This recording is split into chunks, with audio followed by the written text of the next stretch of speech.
स्वागत है आपका बीबीसी हिंदी के इस विशेष फेसबुक लाइव में।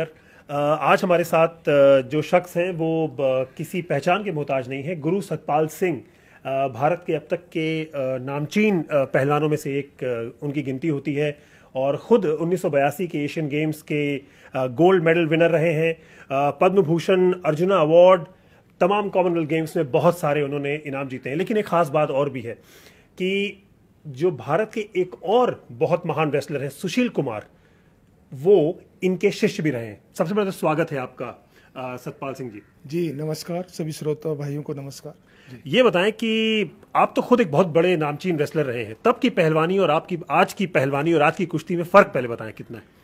नहीं, बहुत ज़्यादा फर्क है। हम लोग तो मिट्टी में प्रैक्टिस करते थे, मैट थे ही नहीं हमारे पास। और मैं जब पहली बार म्यूनिख ओलंपिक में खेलने गया तो मैं 15 साल का था 1972 में। तो जब हमारे पास मैट थे ही नहीं, हमने मैट ही बाहर जाके दूसरे देश में, जर्मनी में ही देखा था, वहीं पे म्यूनिख में। तो बहुत फर्क अंतर था और ज़्यादा, लेकिन मेहनत हम ज़्यादा करते थे आज से। आजकल जो है वो क्योंकि आज थोड़ा सा आधुनिक उस पर आ गई है। तो हमारे टाइम पे मेहनत ज़्यादा थी, करीबन 10 घंटे 11 घंटे रोज की मेहनत होती थी रियाज जी। आजकल जो पहलवान हैं कितना करते होंगे रियाज, इंक्लूडिंग सुशील जो आपके दामाद भी हैं? नहीं, दामाद पहले शिष्य है, उसके बाद दामाद है। हाँ नहीं, बिल्कुल दामाद भी है और एक बेटा भी है। और एक ऐसा शिष्य मिलना एक गुरु के लिए बहुत ही और मेरे लिए नहीं, देश के लिए गौरव की बात है कि एक मात्र ऐसा खिलाड़ी है देश का जिसने लगातार 2 ओलंपिक में ब्राउन्ज और सिल्वर जीते हैं, चाहे वो किसी भी गेम में, कुश्ती में नहीं, वर्ल्ड चैंपियन है। तो बड़ा अच्छा है। क्या है कि आज की कुश्ती अभी एक कंप्यूटर टाइप हो गई है। मतलब जो मेहनत है तो वो उसी तरीके से कि कब हमारे समय क्या था कि एक बाउट रोज होती थी। आज क्या है कि एक ही दिन में आपको 4 से 5 बाउट खेलनी है, एक ही दिन में आपका वेट कंपटीशन खत्म हो जाए। तो जाहिर है इंजरीज ज़्यादा है, आपको स्टेमिना, स्पीड, ताकत ज़्यादा चाहिए। और इंजरीज पे आपको रोकना चाहूंगा, माफ कीजिएगा, लेकिन इंजरीज ही वो मुद्दा है जिसको लेकर पिछले कुछ दिनों से भारतीय कुश्ती, भारतीय पहलवानी सुर्खियों में है। सुशील कुमार अगले ओलंपिक में जाना चाह रहे थे, बीच में उनको चोट लगी थी। जो क्वालिफाइंग था लास वेगस में, वहां पर वो पार्टिसिपेट नहीं कर पाए अपनी उसी इंजरी के चलते। और नरसिंह यादव उन्होंने क्वालिफाई किया भारत की तरफ से ओलंपिक में। जी बिल्कुल। और इंजरी भी काफ़ी मेजर थी उसको, क्योंकि वो तो उसको लंदन ओलंपिक से पहले भी लगी हुई थी, फिर कॉमनवेल्थ गेम में गोल्ड मेडल जीता तो उसमें लगी हुई थी।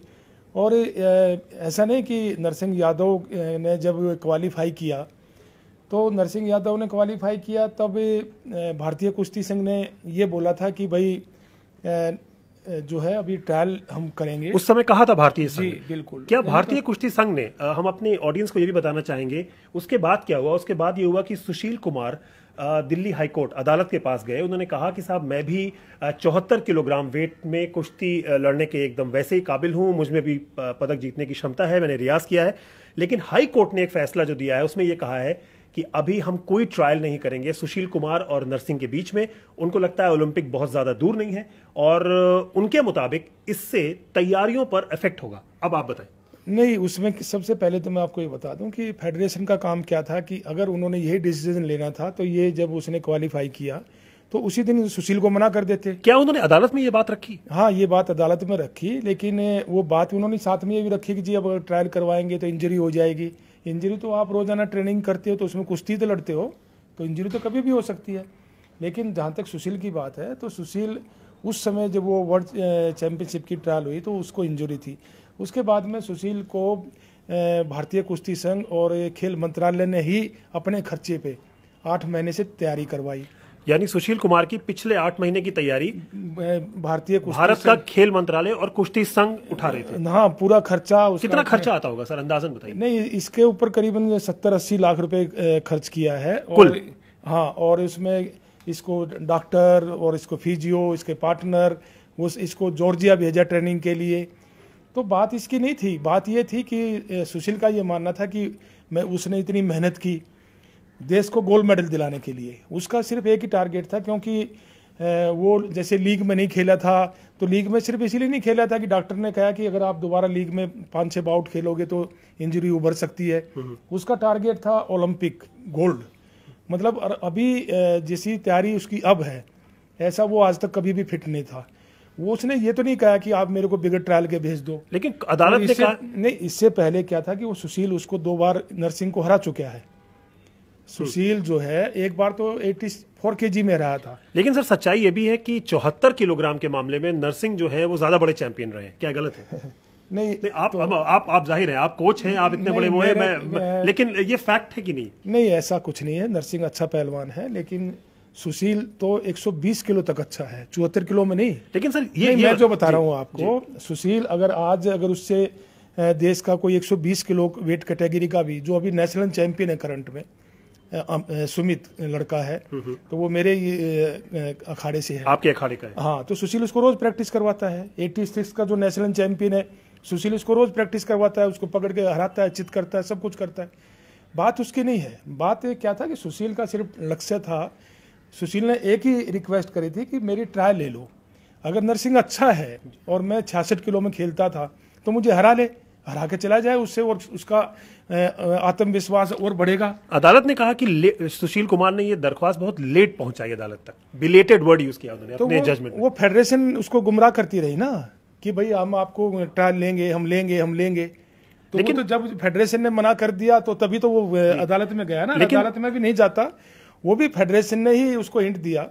इसमें क्या था कि सच्चाई है कि इसमें बहुत बड़ी राजनीति थी।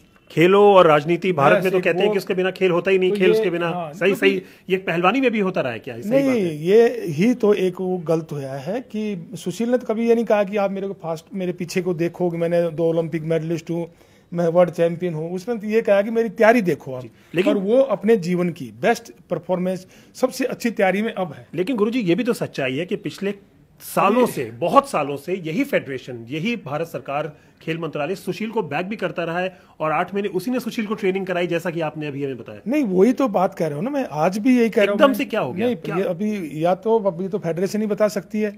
और इससे पहले कि जैसा उन्होंने कहा कि हम तो अपना परंपरा है कि ऐसी निभाते आ रहे हैं, इससे पहले क्या था, जब सुशील 3 ओलंपिक में गया तो सुशील को किसी ने चैलेंज ही नहीं किया, क्योंकि वो वन साइड अच्छा था और किसी पहलवान को ऐसी वो नहीं आई कि आप उसको तैयारी करवाने के लिए खर्चा कर रहे हो।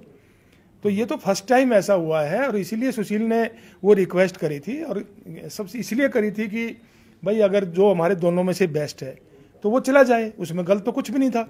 लेकिन क्योंकि नरसिंह ने क्वालिफाई किया था, सबकी एक सोच ये थी कि नहीं, सुशील बहुत दिन से कोई कंपटीशन नहीं खेला है।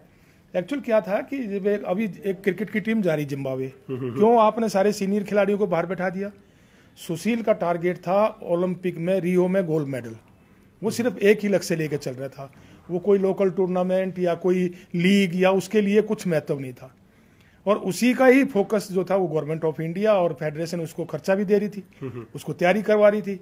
तो उसने गलत क्या कहा सुशील ने। लेकिन अब जैसा, क्योंकि मेरा और सुशील का ये मानना था कि हम जो भी करते हैं देश के लिए करते हैं। क्या सुशील का मन था अदालत जाने का शुरुआत से, जब से उनको लगा कि अब उनके सपने शायद टूट सकते हैं? नहीं, सपने टूटने की बात नहीं, ये खेल का नुकसान है। ये सुशील का क्या, सुशील ने तो देश को सब कुछ दिया है। लेकिन मैं आपको यही बता रहा हूँ। फिर अब क्या है कि कितने मेडल आते हैं हमारे इंडिया के ओलंपिक में? 2-3 पिछले ओलंपिक में कुश्ती के मेडल ज्यादा जुड़ गए थे तो 6 हो गए थे। लेकिन गुरुजी, हर खिलाड़ी, आप तो खुद भी इतने बड़े प्रोफेशनल खिलाड़ी भी रहे हैं, आप कोच भी हैं उतने नामचीन, हर खिलाड़ी की एक खेलने की उम्र होती है। सचिन तेंदुलकर को भी एक दिन 22 यार्ड का क्रिकेट पीस जो क्रीज थी वो छोड़नी पड़ी। क्या सुशील अभी उस दहलीज पे पहुंचे या उससे दूर है? नहीं, सुशील तो भी 32 साल का हुआ है। उम्र के अलावा पहलवानी में बात नहीं। एक सुशील, मैंने बताया ना कि आज जो उसकी तैयारी है वो अपने बेस्ट उसमें है। उसके अंदर पावर, स्टेमिना, स्पीड, ताकत सब कुछ है। और सुशील में अगर वो चीज़ आ जाती तो वो भी खुद कह देता सॉरी भाई मैं नहीं अब लड़ सकता। तो कौन जाएगा, ऐसे हारना पसंद करता है। सुशील ने कोई वहाँ पार्टिसिपेट करने थोड़ी जाना था। जो खिलाड़ी 2 लगातार मेडल जीत चुका है देश को, ब्राउन, सिल्वर और वर्ल्ड चैंपियन है, तो वो नहीं, वो तो बात ही नहीं थी।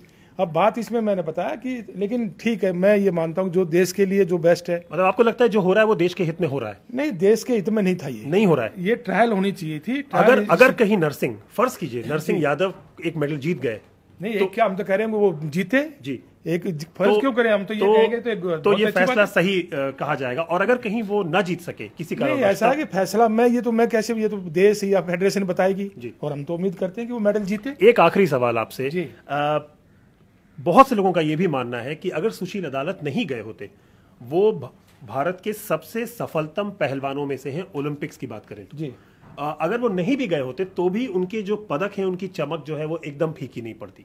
नहीं तो अब क्या फीकी पड़ गई? वही मैं कह रहा हूं कि उसके बावजूद बात नहीं, सुशील ने तो एक क्या था कि जहां जब आपके रास्ते बंद हो जाते हैं तो आप अदालत के पास, तो आप कहीं भी तो जाएंगे।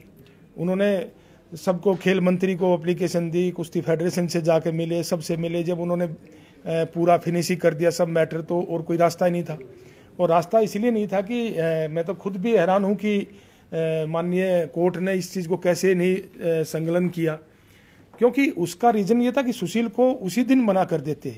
अब जिस दिन नरसिंह ने क्वालिफाई किया तो वो नहीं तैयारी करता, आप क्यों उसको तैयारी करवा रहे हो? तो वो बात ये थी, कोर्ट जाने की बात ये नहीं थी कि अगर कोर्ट से क्या मिला है आपको, ट्रायल कराना है। हाँ, और एक देश की सब, अगर देश, सारा देश जानता है और ये देखता है कि भाई वो खिलाड़ी ओलंपिक में जाना चाहिए जो सर्वश्रेष्ठ है। अभी एक चीज आज से 20 साल पहले है तो क्या आप उसी को चलते रहोगे? अगर अच्छा है, चाहे नरसिंह है, चाहे सुशील है, चाहे जितने भी जो 8 पहलवानों ने क्वालिफाई किया है, हम तो सबको मेडल चाहेंगे जी। अब सबके मेडल आए। एक आखिरी सवाल गुरुजी, एक आखिरी सवाल जी, सुशील निजी तौर पर कितना डिसअपॉइंटेड है? नहीं, अभी सुशील ने इसको इतना शो नहीं किया है, लेकिन अंदर से तो काफी उसको बिल्कुल वो है कि मैंने जिस खेल को आज मेरे नाम से, मेरे कारण से पहचाना जाता है, तो एक क्यों मेरी तैयारी करवा रहे थे?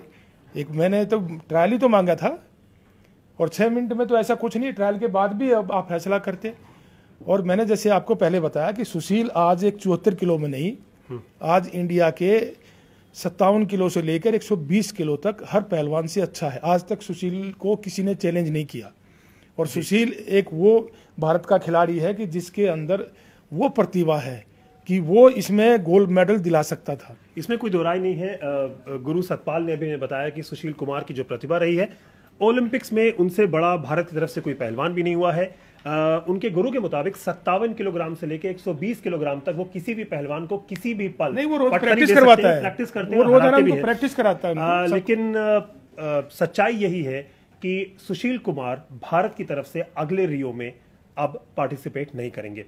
बीबीसी हिंदी की इस विशेष फेसबुक नहीं, इसमें ऐसा नहीं है, इसमें अभी रास्ते खुले हैं आगे, और बात चल रही है। आप अदालत जाएंगे, सुप्रीम कोर्ट जाएंगे, अभी सारी चीजें इस पे चर्चा हो रही है, और जो देश के लिए और खेल के हित में होगा वो अभी सब चल रहा है। तो मतलब अभी सुप्रीम कोर्ट के दरवाजे बंद नहीं है और सुशील जा सकते हैं? नहीं, सब कुछ हो सकता है। अभी तो सबसे पहले तो कुश्ती संघ से ही बात करेंगे, जैसा माननीय न्यायालय ने कहा है कि भाई उन्होंने ही जो करना है, तो एक बार तो उनसे ही वो बात करेंगे कि देश के लिए वो बेस्ट करें, कि जो सबको अच्छा लगे। कि जैसा भी आपने कहा कि अगर नरसिंह 1% वहां से मेडल नहीं लाता तो उसका जवाब क्या देना है। हालांकि हम सब ये उम्मीद कर रहे हैं कि नरसिंह मेडल लेके आए, जो भी जाए जी। अगर 8 पहलवान जा रहे हैं तो 8 मेडल लेके आए जी। हमारी तो यही उम्मीद है, क्योंकि आज हम जो कुछ हैं, सतपाल है, सुशील है या नरसिंह है, कोई भी है, तो वो खेल से ही है, और देश से ऊपर कोई नहीं है। मैं ये मानता हूँ कि देश के लिए हमें वो अच्छा करना चाहिए। जब हम वहाँ जाते हैं या हम मेडल नहीं आते, हर रोज हम मेडल टैली देखते हैं, और जब एक नाम भी नहीं सरकता तो बड़ा अजीब सा लगता है।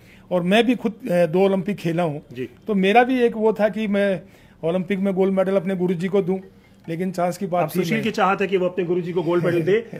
तो इस नोट पर हम बीबीसी स्टूडियो से साइन ऑफ कर रहे हैं कि सुशील कुमार के सामने दरवाजे अभी बंद नहीं हुए हैं, वो सुप्रीम कोर्ट का दरवाजा भी खटखटा सकते हैं। कैसी लगी आपको हमारी ये विशेष फेसबुक की चैट? नीचे कमेंट्स पर आइए, अपने कमेंट्स जरूर लिखिए। बहुत बहुत शुक्रिया आपका।